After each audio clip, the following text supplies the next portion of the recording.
Today we're speaking with Dr. Kent Osborne. He is director of both the Lester and Sue Smith Breast Center and the Dan L. Duncan Cancer Center at Baylor College of Medicine. Dr. Osborne is co-director of the San Antonio Breast Cancer Symposium. Thank you for joining us. Thank you. You've been deeply involved with the San Antonio Breast Cancer Symposium since its inception. How has it grown over the years? Well, our first one 33 years ago had 50 people in the audience, and it was at that time designed really just for local oncologists to come and hear some of the latest information on breast cancer research. We actually had really good speakers. We had some of the top speakers in the country at that time. I'm amazed that we were able to get them to come for an audience of 50 people. But at that time, there wasn't a breast cancer meeting devoted exclusively to breast cancer. So there was 50 people, and then the next year or so, we decided to start inviting the submission of abstracts to be selected for scientific presentations, and that's when the meeting really started to take off. And initially, we were in the Hyatt Regency Hotel, and within a few years, we outgrew that and went to a bigger hotel, and then eventually, a few years ago, went to the convention center here. So the first meeting was 50, now there's 9,000 people coming from 100 countries. It's the largest annual meeting devoted to breast cancer research. Can you talk about the breadth and depth of the science that's presented here? Yes. Originally, Bill McGuire, who was the initial organizer of this, and our group, thought that we should include both basic science and clinical science, and that we ought to have it all in one room so that everybody would hear the same thing, so that the basic scientist would be exposed to clinical trial results, and the clinical trialist would be exposed to basic science. And of course, where these two come together is called translational science. And I think this was probably the first meeting that reviewed translational science before the term was even invented. So all along, we've been more heavy on the clinical science, but we've always included, either in the abstract presentations or in mini symposia that we organize, exposure to basic science as well. And that's what we continue to do, and we will continue to do going forward.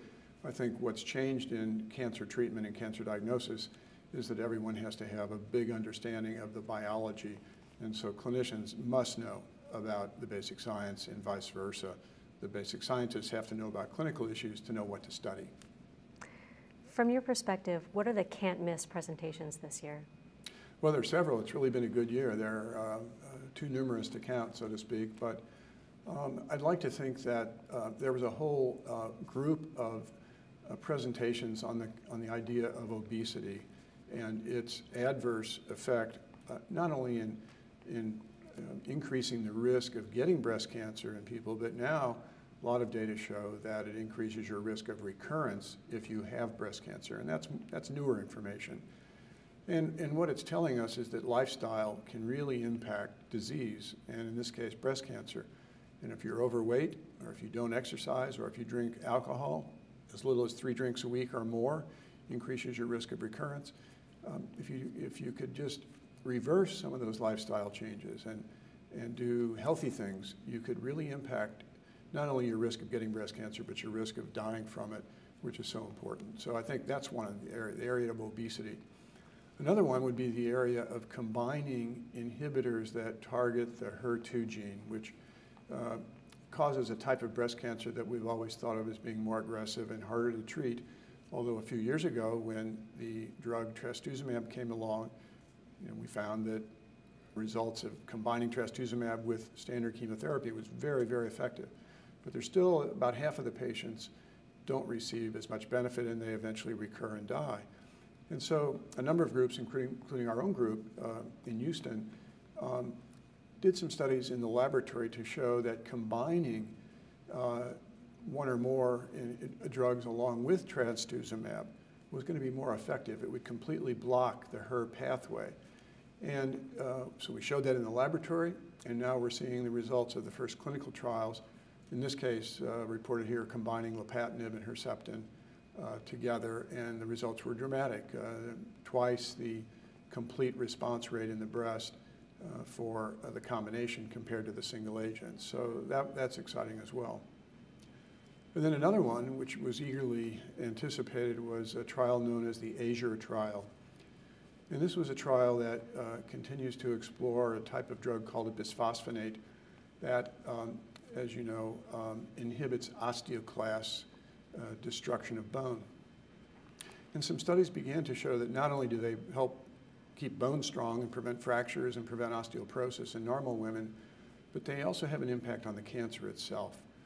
And so last year at this meeting, there was a trial presented from Austria that showed that you could reduce the recurrence risk of premenopausal women with breast cancer by giving not only their chemotherapy and their hormone therapy, but also by adding one of these bisphosphonates called zoledronic acid. Well, another trial was presented this year, and at first glance, it was a little bit disappointing because overall, it didn't show an advantage.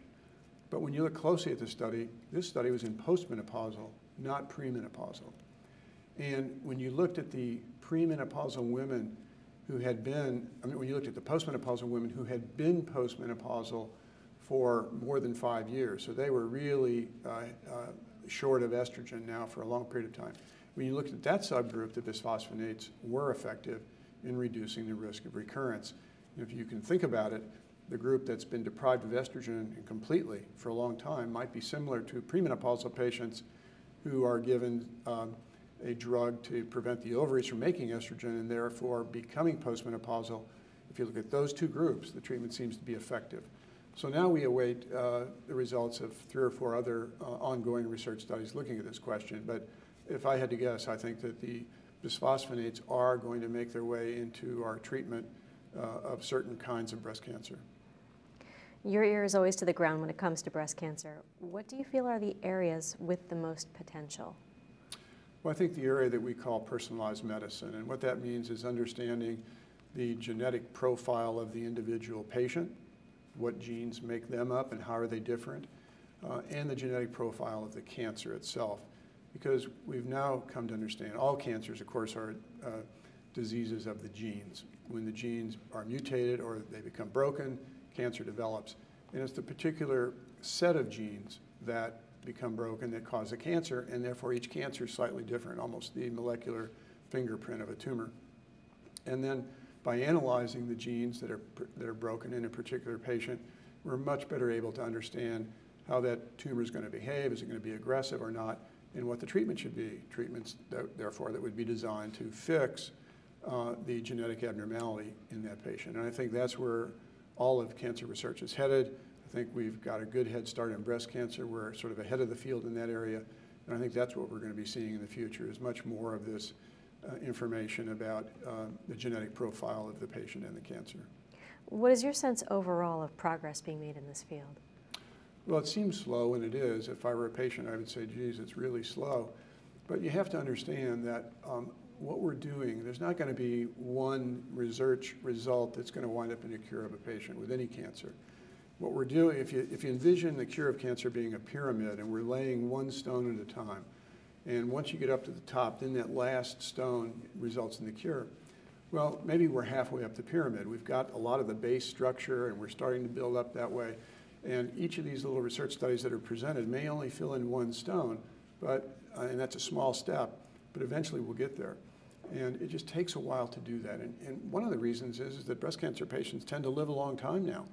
So if you invented a new therapy today and you started to study it in patients to see if it worked, and let's say it was curative in every patient, of course that will never be the case, but let's just say it was, we wouldn't know that for 5 to 10 years because of the nature of doing studies, and patients live a long time, so it takes a long time for enough patients to have a recurrence to determine the effectiveness. So that's why it takes so long. It just takes a long time. But we're making progress. Mortality rates have come down 2% a year since 1990, and we're getting there. Finally, could you discuss your vision for SABCS in the future? Well, I'm not sure it's going to grow anymore. I think the symposium may have maxed out over the past couple of years. It's sort of, the attendees have been about 9,000, 8,500 to 9,000 attendees. So I think we've probably maxed out on the number of people interested in breast cancer around the world. I think our plans are to keep it pretty much the same type of symposium where we incorporate basic studies with clinical studies. We don't want to change that. There will probably be more emphasis as the research is going toward more genetic approaches and genetic analyses of tumors. And of course, we'll try and lead the way in incorporating those into our agendas. So I think we'll go wherever the research goes, and if the research is headed in a certain direction, we'll follow it and try and be educational for everyone in those new areas. Thank you so much, Dr. Osborne. You're welcome. Thank you.